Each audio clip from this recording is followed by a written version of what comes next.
I'm in Anqing in Anhui province. I was looking at a map this morning and I saw that there's a very large lake to the north of the city, so I've decided that I'm going to run there.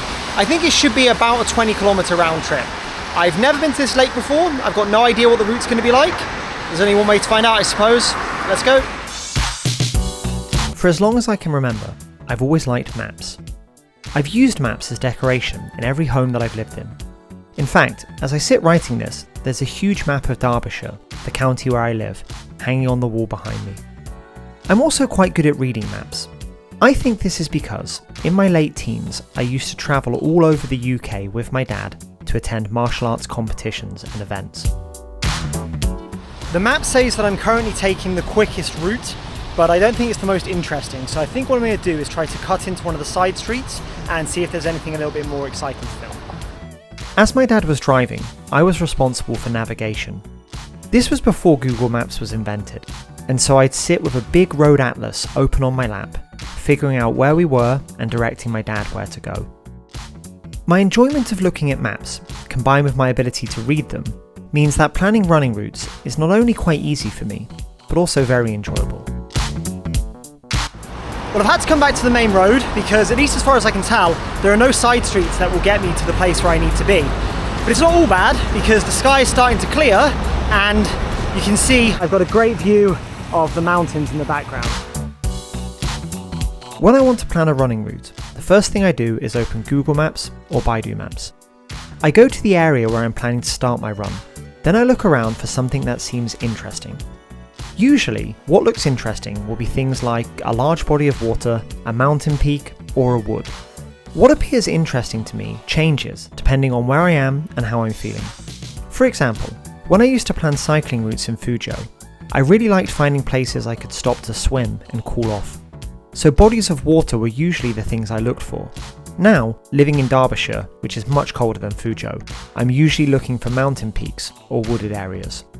Once I've found a few things that look interesting, I then start planning a route that will take me to them and back. I like to do as much of the run as possible on trail, so at this point I will use OpenStreetMap. OpenStreetMap is an open map database compiled and maintained by volunteers. It's an incredible resource, and what makes it stand out from Google Maps and Baidu Maps is how many trails it shows. Google and Baidu Maps do show some trails, but they have nothing compared to what you can find on OpenStreetMap. Without it, I wouldn't have been able to do most of my really adventurous routes that I've done. Well, the map seems to have failed me a little bit, or maybe I just not reading the map correctly. The lake is somewhere over there and not very far away, I think. However, I can't figure out how to get there. According to what I understood from the map, there should have been an entrance about 10 meters back that way, but there wasn't. So I'm going to keep heading that way and hopefully there'll be a turning in. The map isn't perfect, however. Firstly, there are many trails which exist that are not on the map, or are shown only partially. As such, you still need to use your judgment and experience when planning. What's more, there are trails on the map that don't seem to actually exist, or have changed greatly since being added. Well, the road that I was looking for never appeared, but I did make it to the lake, more or less. It's just behind those trees behind me. For example, you may get to the beginning of a trail, but in front of you is a large fence which you cannot pass. Or you're on a trail which the map says should keep going, but suddenly it stops. I can't remember how many times I've been running through a jungle trail on the mountains in Fuzhou and suddenly the trail disappeared, and in front of me was nothing but dense, impassable jungle. Most of the time you just have to go back the way you came and take a different route, but there are times when this can be dangerous. This has happened to me on very hot days when I'd ran out of water and was hours away from civilization. The thing is, I actually kind of like it.